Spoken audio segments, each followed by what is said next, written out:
अस्सलाम वालेकुम। मुनफिद तज्ज़ियों के प्रोग्राम मेरे मुताबिक में खुश आमदीद। मैं हूँ शजिया नियाजी और हमारे साथ हैं जनाब हसन निसार।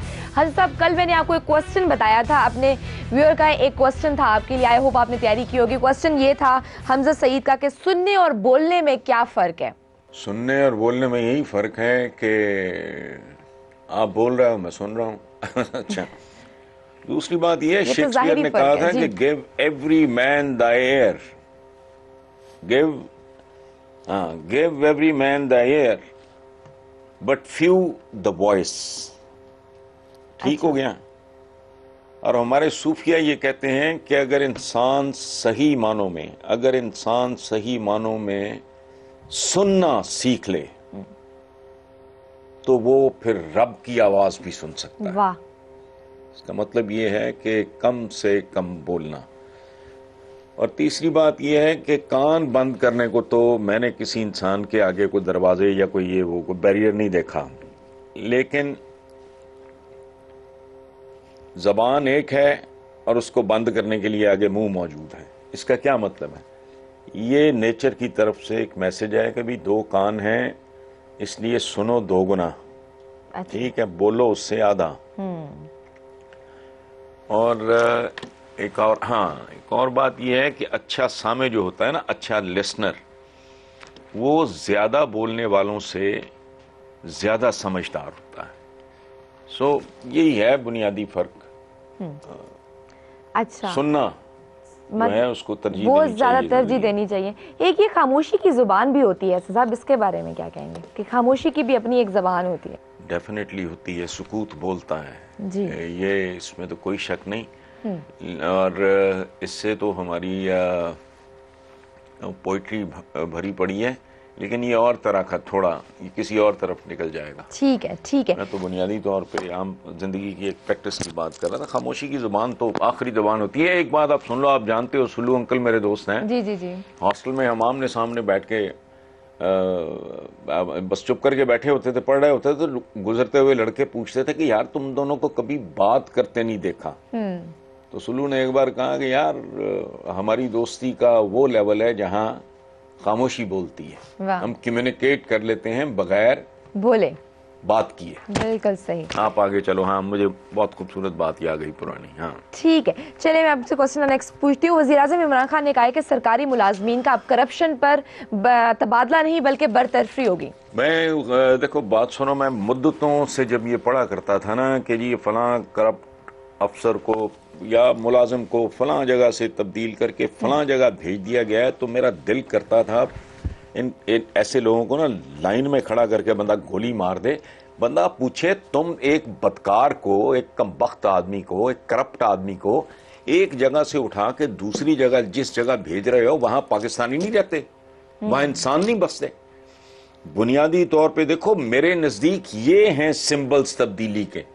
एक नई खबर भी है, मैं शायद आपकी नजर से ना गुजरी हो, मैंने आज के अखबारों में देखी है कि 18वें ग्रेड ऑनवर्ड्स अफसरान के असासे भी मंजर आम पे लाए जी जी। जाएंगे।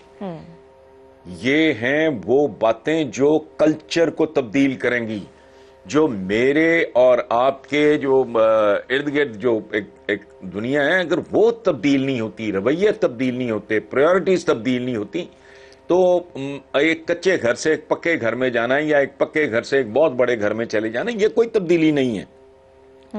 ये एक ऐसा मुल्क है जहां डेथ सर्टिफिकेट लेना अजाब है, जहां सक्सेशन सर्टिफिकेट लेना अजाब है, जहां बर्थ सर्टिफिकेट। मैं तो अक्सर कहता हूं कि भाई वो उसके लिए दुआ करते हो आप, जो बंदा दुनिया से रुखसत हो चुका उसका डेथ सर्टिफिकेट लेने के लिए आप रिश्वत देते हो।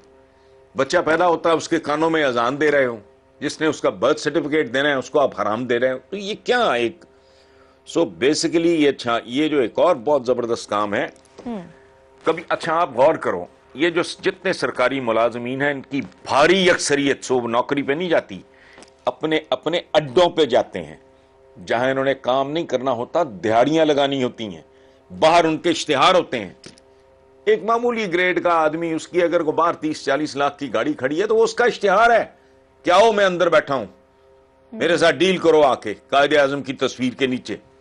अच्छा, फिर ये जो सिलसिला सिटीजन पोर्टल का, हम जैसे जो लोग हैं ना, इनको सिर्फ टेक्नोलॉजी ठीक करे तो करे, अदरवाइज हमारे मौलवी हजरात तो इनका कुछ नहीं बिगाड़ सके, नमाजें इनको इंसान नहीं बेहतर बना सकेंगे। अब टेक्नोलॉजी का डंडा पड़ेगा तो अच्छा, इसमें लेकिन एक पहलू है, मैं कहता हूं पाकिस्तान तजादस्तान है, कदम कदम पे तजादात हैं। देखो अंडरपेड हैं लोग, एक SHO या कांस्टेबल या ASI टाइप जो भी हैं ये इनकी तनख्वाहें देखो, फिर इनकी फैमिलीज का एवरेज अगर उससे भी कम साइज देखो, एक मियाँ बीवी 3 बच्चे, स्कूल गोइंग बच्चे, माँ बाप में से मैं कहता हूं कि ये एक जिंदा, 6 का घराना, किराए का घर, अगर वो SHO या कांस्टेबल या जो कोई भी है वो अगर जिंदा है तो वो करप्ट है। कितने % लोग होंगे शजिया आप मुझे बताओ जिनको पीछे से कोई घर से सपोर्ट होगी, जिसको घर से सपोर्ट होगी उसने कांस्टेबल ही भर्ती होना है। हार्डली 10%। उनकी जिंदगी इस बात का जिंदा सबूत है कि वो करप्ट है। अच्छा हाँ बिल्कुल, हाँ ना 10% कहां होंगे, मुश्किल ना खुन लो आप, उससे भी जो सपोर्ट कर सके, या किसी की अहलिया के पास इतनी प्रॉपर्टी के उसके किरायों पर वह गुजारा कर रहे हो, नो, ये 5% भी नहीं होंगे। अच्छा अब इस तस्वीर का एक दूसरा रुख है, इमरान खान ने बहुत 1-2 चीजें बहुत जबरदस्त हैं, ये इनके आप देखना दूर असरात कैसे होंगे, लेकिन इसका एक और पहलू है, उस पर भी गौर करना चाहिए क्योंकि वो इलॉजिकल है। SHO के इख्तियारात देखो आप कितने, उसका टेक होम आप देखो, वो जिंदा कैसे है। इनकी तनख्वाहों का को बंदोबस्त करो, एक बेसिक एक उसूल होता हमारे यहाँ रहा है ताकि वो रिश्वत से बच सके। 1 तोला सोने के बराबर, 1 तोला सोने के बराबर मिनिमम वो भाई जिंदा रह सके। रिश्वत, आप तो गन पॉइंट पर लोगों को करप्ट करते हो। सो एक इसका ये पहलू है जो नजरअंदाज नहीं करना चाहिए, आप करें, जबरदस्त कल्चर तब्दील होगा। मैं समझता हूं कि इतने करोड़ नौकरियां और इतने करोड़ घर ये सेकेंडरी बात है, इससे कल्चर तब्दील नहीं होगा। इस किस्म के स्टेप्स जो हैं ये इंसान साजी की तरफ लेके जा सकते हैं, इस तरह के ऑनवर्ड्स उनके प्रशासों के हिसाब किताब। हाँ एग्जैक्टली, अल्लाह आपका भला करे, बहुत अक्लमंद हो गए हो माशाल्लाह। ठीक है साहब, एक ब्रेक ले लेते हैं, देखते रहिए मेरे मुताबिक। साहब इसाक डार का BBC को इंटरव्यू यकीनन आपने देखा होगा, उसमें उन्होंने कहा कि नैब कस्टडी में दर्जनों लोग मर गए। नवाज शरीफ ने फौज पर नहीं बल्कि चंद अफराद पर इल्जाम लगाया। फर्दर उन्होंने अपनी बीमारी के हवाले से और प्रॉपर्टीज के हवाले से डिफरेंट क्वेश्चंस का आंसर्स देते रहे, लेकिन उनकी बॉडी लैंग्वेज काफी कंफ्यूज नजर आ रही थी। यार मैं मुद्दतों पहले इसाक डार के बारे में लिखा करता था, अगर आपको या हमारे व्यूअर्स में से कुछ को याद हो, मैं लिखा करता था कि इस आदमी के घर का नाम हजवेरी और पेशा हेरा फेरी। जी बिल्कुल, इस घर का मेरा ख्याल है जो हुकूमत ने वो लिया है उसका नाम था हजवेरी हाउस। इनकी अदाकारियां देखो, बाकी इनके बाकी सो कॉल्ड वेलफेयर के और रूहानी एक्टिविटीज देखो, और फिर इनकी लूट मार देखो। मैं कभी कभी सोचता हूं कि जिस तरह का इंटरव्यू इसाक डार का हुआ, इसके सामने अगर जुल्फकार अली भुट्टो बैठा होता इसी एंकर के सामने, या मेराज खालिद साहब होते, वो जलील हो जाता एंकर, जुर्रत ही ना पड़ती इस तरह के सवाल करने की। तो अगर कोई इंसान का बच्चा बैठा होता आगे तो, और दूसरा वो जी बात कर रहा है, ये खसियानी बिल्ली खंबा नोच रही कि जी वो तो हमने तो चंद नाम लिए हैं फौज की बात। ओ भाई, ये एक्सट्रीमली डिसिप्लिन्ड एक इदारा है, एक चेन ऑफ कमांड होती। आर्मी चीफ का पे उंगली उठाना पूरी फौज नहीं, सिर्फ पूरी फौज नहीं, पूरे मुल्क की सिक्योरिटी पे उंगली उठाने के मुतरादिफ है। तो इसलिए को होश करो, इनकी मत मारी गई है।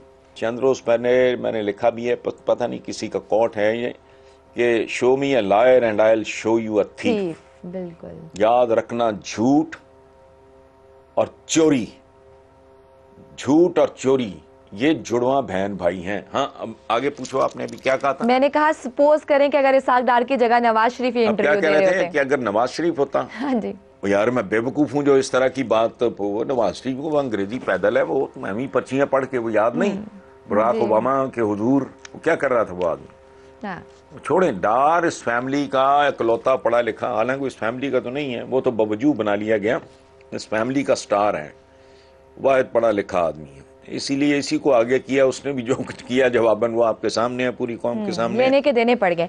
इस पे हमारा तबसरा करने की क्या जरूरत है? जिस बंदे का देखो, नहीं नहीं, इमरान खान ने भी एक इंटरव्यू में परवेज इलाही के वाले से सवाल का जवाब देने से इनकार कर दिया। सवाल ये था कि आप उन्हें डाकू कहते थे, अब आप उनके साथ मिले हुए या हाथ मिलाया हुआ है?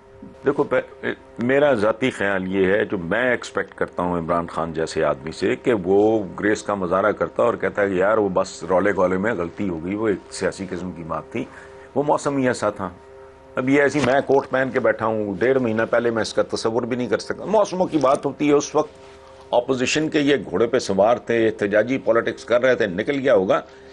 बजाय इसके कि इमरान कहता मैंने सवाल का जवाब नहीं देना, वो अपोलोजाइज कर लेता। और मैं कब से एक बात कह रहा हूँ, कब से तो नहीं, खैर पिछले 2-3 महीने से मैंने ये बात की है कि जब इन्होंने कैरेक्टर असैसिनेशन शुरू की थी मूनस इलाही की, उस वक्त ये काम शुरू होने से पहले मुझे एक कोई बड़े करीबी अजीज थे, मोहतरमा कुलसूम नवाज मरहुमा के मोटे से थे, मैं नाम भूल रहा हूँ इस वक्त, उन्होंने कहा था कि जी हम तो नहीं इसको, वजह है बड़ा खौफनाक, जो शुजा सरबराह हैं बेसिकली फैमिली के, वो एक्टिव नहीं है, उनकी दानिश काम आती है, परफॉर्मेंस परवेज इलाही की जैसी है वो सारा पंजाब जानता है, ठीक है। मूनस एक्टिव हो रहा था, वो इस सारे प्रोपेगेंडे का शिकार हुआ। और उसकी एक और बहुत अहम वजह है कि नहीं, एक मिनट बीच में इंटरप्ट ना करो आप।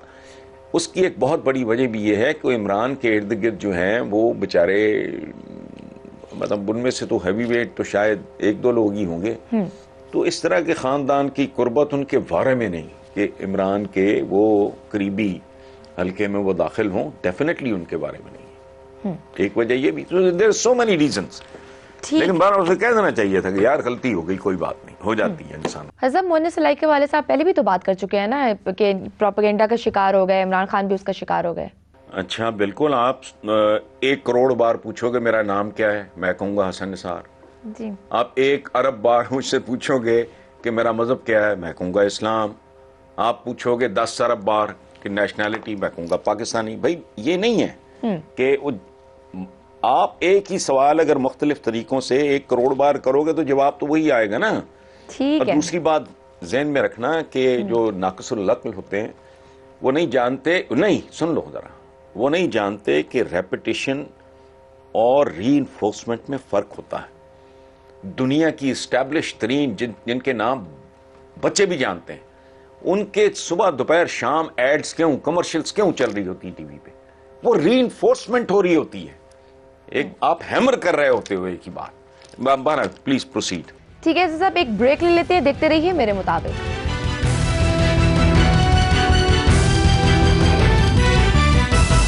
साहब, आसफा भुट्टो की मुल्तान जलसे में शिरकत के बाद मौरूसी सियासत का एक दफ़ा फिर तज़किरा शुरू हो गया है। आपका बहुत पुराना थीसिस है मौरूसियत के हवाले से। कुछ लोगों की राय है कि बरे सगीर में सियासत एक मुनफरिद सकाफती हैसियत रखती है, क्या कहना चाहेंगे आप? बेटा फिर ये बरे सगीर का हाल भी तो देख लो, ये चिपड़ कनाती है, उठ के आ जाते हैं, बातें कर रहे हैं, मैं मिसाल देने लगते हैं, जी वहां भी है तो श्रीलंका में भी है तो इंडिया में भी है तो नेहरू खानदान। ओ भाई, मैं कह रहा हूं को हवाला देना है किसी महज़ब माशरे का, तरक्की याफ्ता माशरे का, किसी रिफाइंड पढ़े लिखे माशरे का हवाला दो। ये क्या बात है? इनके हाल तो देखो। ओ भाई, अगर वो नेहरू फैमिली के गिर्द रक्स करते रहे और ये बंदरा नायके और फलाना, अच्छा फिर कुछ अहमक ऐसे हैं जो कहते हैं जी वहां भी तो कैनेडीज और वहां भी तो, अच्छा कैनेडीज क्या, आगे बाप बेटे पोते नवासे। ओ यार को अकल को हाथ मारो, वहां ये एक्सेप्शंस हैं, हमारे यहां ये रूटीन है। That is the difference. बिल्कुल। अब मेरी बात समझ रहे हो? बिल्कुल। आप इंदिरा गांधी की या बंदरा नायके और नेहरू फैमिली की मिसालें देखे और फिर अहमक लोग हैं, दिलां दे सौदे हैं, ये हमारा कल्चर है। कल्चर ही तो बुरा है तुम्हारा, इसी को तो रीविजिट करने की जरूरत है। इसी के हाथों तो तुम जलील हो रहे हो, शख्सियत परस्ती के मर्ज में मुब्तला हो, जो बुत परस्ती से बुरी बात है। और फिर जैसे यूएस इलेक्शन एक बहुत बड़ी मिसाल है। दानिश्वर फरमाते हैं ये दिलां दे सौदे हमारी सकाफत। ओ यार एक मिनट, वो मैंने कहा ये ऐसे लोग जो कहते दिलां दे सौदे, ओ ये दिलां दे नहीं, ये दिमागों के सौदे हैं, ये कौमों के मुस्तकबिल का सवाल है। ये तुम्हारी जेनरेशंस के मुस्तकबिल का सवाल है। ये दिला दे सौदे, ये घटिया किस्म के बाजारी किस्म का एक्सप्रेशन कि जी ये सकाफत है हमारी, तो हमारी अपनी तबीयत है। वो तबीयतें ही तो तुम्हारी गलत हैं। मिलावट करना भी तुम्हारी तबीयत है, झूठ बोलना भी तुम्हारी तबीयत है, झूठी गवाही देना भी तुम्हारी तबीयत है, 2 नंबर दवाएं देना भी तुम्हारी तबीयत है। तो इसलिए अपनी तबीयतें बेहतर करो। इसी तरह मौरूसियत डेफिनेटली एक बहुत बड़ी लानत है। खिलाफत जब मलूकियत में तब्दील हुई, उसके बाद तस्बीह के दाने बिखर गए। तारीख उठा के देखो अपनी, और जो बाकी पागल है। और बात सुनो, ये जमहूरियत ना हुई फिर।